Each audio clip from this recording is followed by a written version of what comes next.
Votre portrait par Damien Cabrespine. C'est un drôle de zouave, un comique rempli de tendresse, un acteur désarmant, un vecteur d'émotion. Je pense que j'ai une force comparée aux autres, c'est que je sais tout jouer, quoi. En tout juste une décennie, François Damiens s'est imposé dans plus de 45 films. J'ai fait des études de commerce extérieur, en disant toujours que je voulais faire de la comédie. Ses caméras planquées l'ont transformé en superstar. C'est ce qu'on appelle l'art pictural. C'est pas pour rien que je suis considéré comme le meilleur tatoueur de la place. Son truc à lui, c'est un regard parfois corrosif mais jamais hautain sur nos petits travers, l'incarnation parfaite d'un personnage un peu beauf, mais tellement humain. Pas la peine de m'engueuler, hein. Pas plus rien si je suis un gros con, hein. J'ai toujours observé les gens depuis que je suis tout petit. Je suis obsédé par les gens. Ces dents-là, je vais toutes les perdre. Ah ouais, là ça va commencer maintenant. Tac, clac, clac, clac, clac, clac, clac. Et puis vous allez vous retrouver avec les deux comme ça. Oh là là. Mais ça va, c'est pas vrai, hein. Dentiste flippant, guichetier ultra sensible ou tatoueur brinzingue, son élan raté est devenu culte. Tu me fais un dessin de gosse de 4 ans, quoi. Mais merde, mais non. T'es mais limite c'est pas- vexant, hein. Mais non, mais je suis vexant. Je suis vexant, mais tu rigoles ou quoi? J'ai l'air de quoi? Pour piéger ses congénères, ses travestissements sont spectaculaires, son accent belge est accentué. J'aime l'idée de déstabiliser un peu les gens et je pense qu'en les déstabilisant, on voit ce qu'il y a à l'intérieur. Après ses débuts en Belgique, la France est très vite tombée sous le charme. J'ai jamais imaginé que ça pourrait fonctionner un jour en France. Mauchamp. Sacha Mauchamp, c'est ça? Ah mais vous êtes... c'est Jean-Marc qui vous a reconnu, vous êtes celui de la caméra cachée, c'est ça? Le grand écran lui a fait les yeux doux, on l'a découvert en éleveur de poulets dans OSS 117. La famille Bélier, rien à déclarer et l'arnaqueur l'ont installé en incontournable du box-office. Il arrive à être drôle, beau, sexy, enfin il est rempli, il a un tempo... ouais. Mais François Damiens, c'est aussi un géant de l'émotion, en père désemparé dans Suzanne ou dans Les Cowboys. Il nous a émus, il nous a bouleversés. J'essaie que mon entre guillemets, pour prendre une image, mon cœur touche le cœur de l'autre sans devoir passer par le cerveau, quoi. Son ami Franck Dubosc le compare à un Bourvil moderne, lui se décrit comme un émotif attiré par des êtres humainement bienveillants. J'ai écouté ton laïus. Merci. Voilà, je te remercie. Cette barrière, il faudrait l'enlever. Sinon, elle va pas partir comme ça, elle va partir comme ça. Aujourd'hui, c'est avec son premier film en tant que réalisateur qu'il vient nous rendre visite, un objet filmique non identifié où la fiction croise la réalité. Il y a le Danny, hein. Et le Danny, c'est power, hein. Monsieur, Rock'n'roll, comme ça, moi je peux rien faire. Hein. Monquette reprend les codes des caméras planquées, du François Damiens grand style, de la sincérité, de l'empathie et une bonne dose de rigolade. Je les embrasse très fort. Alors cette carrière, François Damiens, est-ce que dès l'enfance, vous étiez passionné par les sketchs, par les canulars? Ouais, j'ai toujours aimé ça, en fait. Ben, depuis tout petit, à l'école aussi, c'était comme ça. Vous faisiez rire les autres, vous faisiez des imitations. Voilà. Mais ça va pas rester longtemps concentré, donc c'était vite... je passais vite dans la rigolade, et puis j'ai commencé par les blagues au téléphone, puis des petits sujets filmés comme ça, avec des amis, et puis des petites caméras cachées, puis un beau jour, j'ai rencontré un ami qui se faisait engager dans une boîte de production de caméras cachées. Et je lui ai dit, essaie de me faire rentrer. Oui, parce que vous aviez quand même fait des études.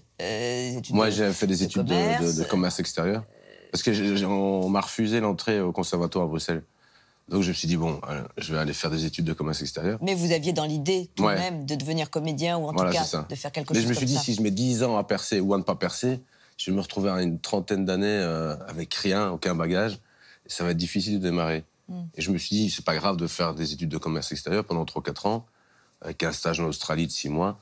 Et puis j'aurai acquis de l'expérience. Et c'est pas plus mal pour jouer, parce que quand on joue, on fait jamais que ressortir des... On a vécu soi-même, ce qu'on a vécu. Donc vous vous retrouvez à la télévision, effectivement, avec ces caméras cachées.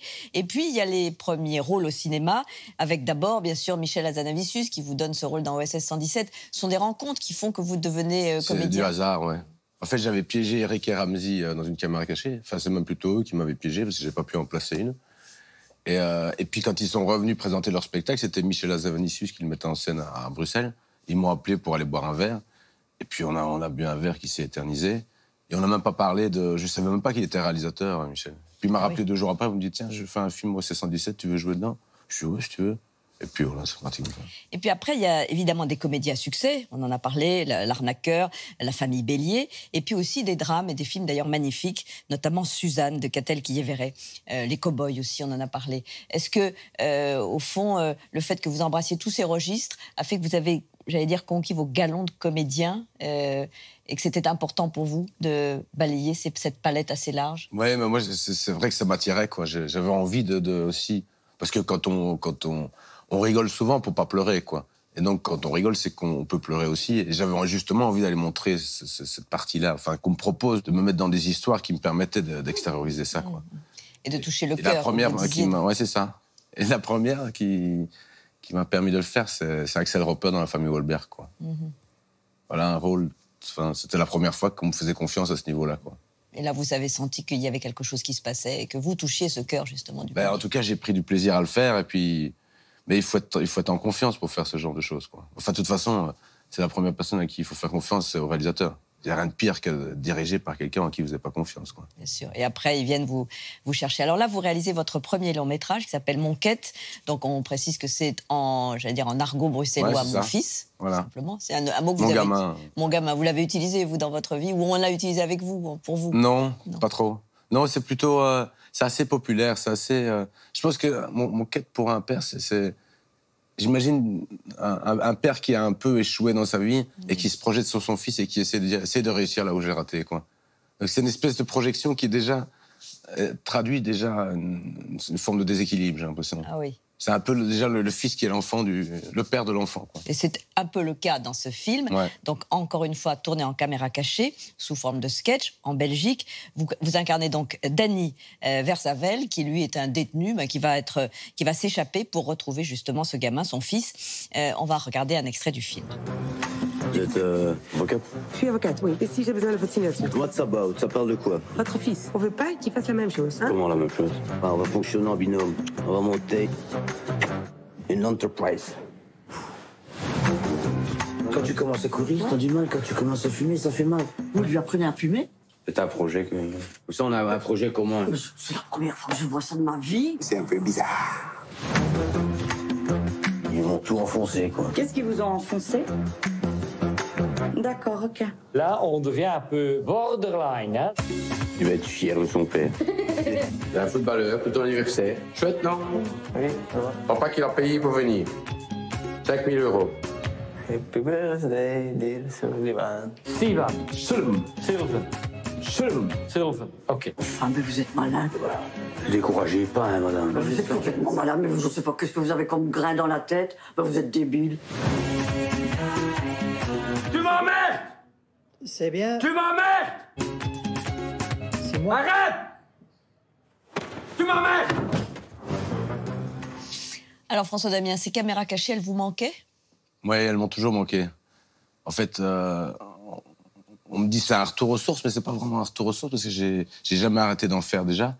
Et je pense pas que j'aurais pu faire ce film si j'ai pas commencé par les caméras cachées. Ouais. Évidemment, parce qu'il fallait en faire beaucoup. Il faut donner confiance à un producteur et à une chaîne de télé. Parce que quand vous voyez l'épaisseur du scénario, ils achètent un chat dans un sac, quoi. Clairement, une trentaine de pages, ça veut rien dire. Et donc il a fallu avoir cette mise en confiance pendant une vingtaine d'années pour qu'ils disent oui, on y va, et qu'ils nous donnent des moyens de cinéma qui nous ont permis d'accéder à un autre pan de caméra cachée. Parce qu'avant, pour la télévision, en fait, c'était chaque fois les gens qui venaient chez moi. Quand je suis tatoueur, quand je suis péager, quand je suis guichetier. Mais ici, c'est nous qui allions chez les gens. Vous allez dans une prison, vous allez dans un hôpital, voilà. Vous allez dans une banque.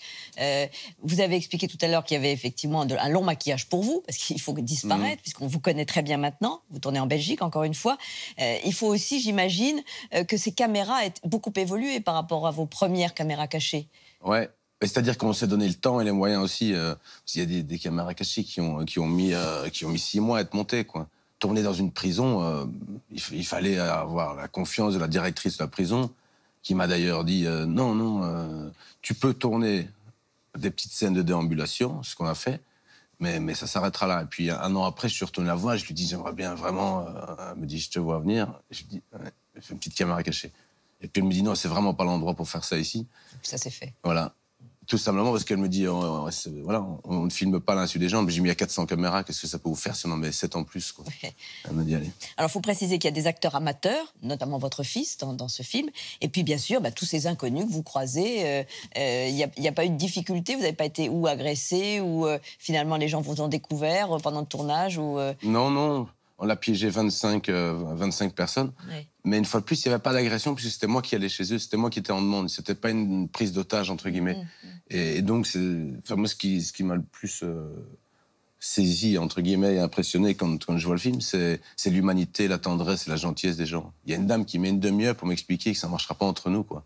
C'est même pas la peine d'essayer, quoi. Oui, vous essayez de la draguer, et puis Voilà. bien sûr. Il dit, entre nous, il n'y a pas de livre, il y a une bibliothèque, quoi. Enfin, oui, et puis à ceux devant lesquels vous dites à votre fils, il faut fumer, il faut apprendre à fumer, elle devrait au fond appeler la police tout de suite. Ou, mais elle n'a pas son téléphone. Oui, c'est vrai. Elle le fait qu'après. Il y a beaucoup de sketchs absurdes, et c'est vrai. Et en même temps, il y a toute une relation entre le père et le fils. Le père qui est peut-être plus enfant que le fils, finalement. Et c'est ça qui est touchant aussi dans le film. C'est-à-dire, oui, c'est ça. Moi, avec Benoît Mariage, quand on a écrit le film, on s'est rendu compte qu'il fallait créer évidemment un personnage haut en couleur pour aller susciter des réactions, une émotion chez les gens. Et à travers le fils, on a réussi à lui donner une épaisseur, quoi.